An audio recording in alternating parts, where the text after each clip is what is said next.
Okay, we're here with Jared Lloyd. We're up here just outside of Coburn, and Jared is a modern day shepherd. And so Jared, how in the world did you get into this business? So my family was in agriculture about 5 generations here. I always joke my great-grandmas all come from sheep families and my great-grandpas all come from cattle families. So I'm a bit of a conundrum there because you're supposed to be one or the other culturally. So 98, you start with 4? Yes, and a ram. And now you have how many? 650 ewes, and we're not quite done lambing yet, but we've got a 600-ish babies right now. Okay, so a total of almost 1,300. Yes. That's a lot of sheep.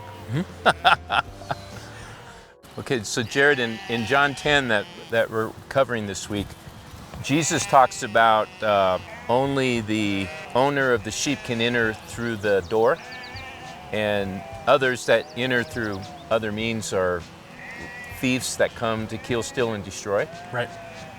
From our perspective, modern day perspective, help us to understand what Jesus is talking about there. So, my understanding of how the old shepherds kept their sheep was they built stone corrals, and they had basically the one entrance they came into at night, and so and that's the sheepfold. Yes. Right there, right? And so you'd gather in to protect from predators or thieves or whatever. Okay. And usually the shepherd would sleep in the gate. Okay, so during the day they could be out in pasture. Yes, and the shepherd would take them out with the dogs, and they'd range, and then they'd come back into safety at night. And so that's where Jesus talks about the sheep know his voice. Yes. So there would be other shepherds out with their own folds, and they would call their sheep. Yes. And they would know his voice, right? Yes. Sometimes they don't respond to it. You mean sheep can be ornery? Every day.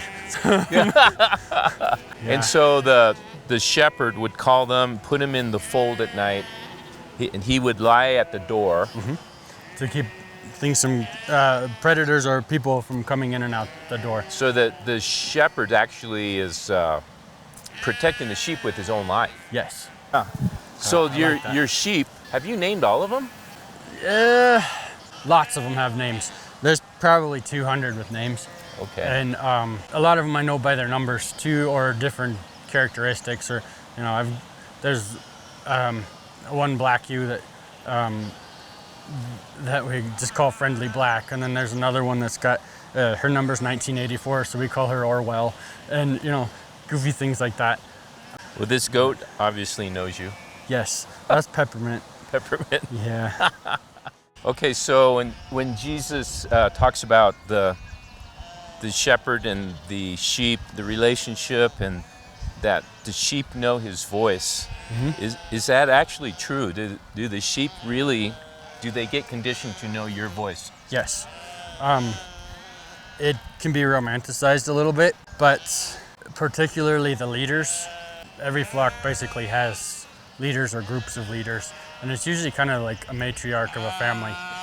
And sheep are very family oriented too. Okay. And so the old grandma is the leader of the family. But so you can call and I'll yell out Whimsy or Gilda or Blossom or some of the. So you call them by name. Yes, and they'll bring the others in. Jesus also talked about there is an adversary. Yes. And that the thief comes to kill, steal, and destroy. And we were just talking to your shepherd that will go up in the range with them and live among them 24/7. Because what kind of predators are up there that are real predators today? Bears and lions, coyotes, wolf hybrids. I think with the Shetlands, about anything from a chipmunk and larger can eat them. We have actually had a fox in earlier this spring that was taking some of the early lambs. A fox? Yeah. Yeah. So in the furthest pasture up there was a lion, and I'd gone up to to wade in the creek because it's hot, really hot that day. And I was going up in my flip-flops and shorts and going up. There's a nice little swimming hole up there, and so I'm heading up there, and this lion has a hold of a lamb, dragging it across the creek by the by the neck and taking him across the creek. And so what do I chase him with my flip-flops and shorts? So I'm running at him, I'm chucking my flip-flops at him and yelling, and she dropped the lamb. Really? Okay, Jared, thanks a ton for letting us come up here and get your perspective of John 10 as a shepherd with the sheep. I think it's going to be great for our whole church to kind of gain a real life experience of a shepherd's life. Cool. And the shepherd's heart, right?